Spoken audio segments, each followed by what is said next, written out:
नमस्कार, मी सचिन गव्हाणे आपलं स्वागत करतो न्यूज टॉप 9 या बुलेटिनमध्ये। बुलेटिनची सुरुवात करूया दिवसभरातील मोठ्या टॉप 9 घडामोडी। गुलामाने प्रतिक्रिया द्यायची नसते आणि गांडुळानं फना काढण्याचा प्रयत्न करायचा नसतो, नाव न घेता उद्धव ठाकरेंची एकनाथ शिंदेंवर टीका। तर गुलामांनी 2022 मध्ये काय चमत्कार केला हे पाहिलं। शिंदेंच्या शिवसेनेचे आमदार भरत गोगावले यांचे प्रत्युत्तर, शिंदे आणि फडणवीसांचा नाद कुणी करू नये असाही पलटवार। अधिवेशन काळातच विरोधी पक्ष नेत्यांची निवड व्हावी ठाकरेंची मागणी। तर नियमांचं बोलाल तर उपमुख्यमंत्री पदही रद्द करा ठाकरेंचा सल्ला। तर उपमुख्यमंत्र्यांना कमी लेखण्याचं काम काही लोक करतायत। उपमुख्यमंत्री पद संवैधानिक, सुप्रीम कोर्टानं सांगितलंय। सामंतांचं ठाकरेंना प्रत्युत्तर।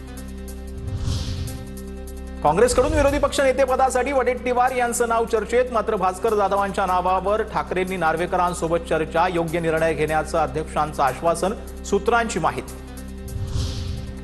2 आमदार असताना काँग्रेसनं विरोधी पक्ष नेतेपद दिलं होतं। जनता सरकारमधील लोकांना घरी पाठवण्याच्या तयारीत आहे, नाना पटोलेंची टीका।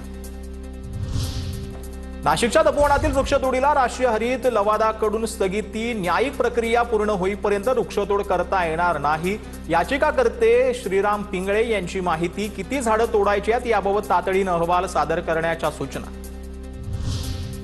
हैदराबादच्या राजमुद्रीवरून 15,000 झाडं नाशिकमध्ये दाखल, उद्यापासून वृक्ष लागवडीला सुरुवात होणार। दरम्यान कुंभमेळ्याच्या मलनिस्सारण केंद्रासाठी 1270 झाडांवर खुडा। आम्हाला जे करायचंय ते करणार असं सगळं सुरू आहे। महाजनांना जनतेनं राजकारणातून उचलून फेकून द्यावं, तपोवनातील वृक्षतोडीवरून दमानी यांची टीका। साधू संत झाडांवर राहतात का? तपोवनातील एकही झाड तोडू नये, एक दिवस लोक चीड व्यक्त करत चले जाव म्हणतील, अण्णा हजारे आक्रमक।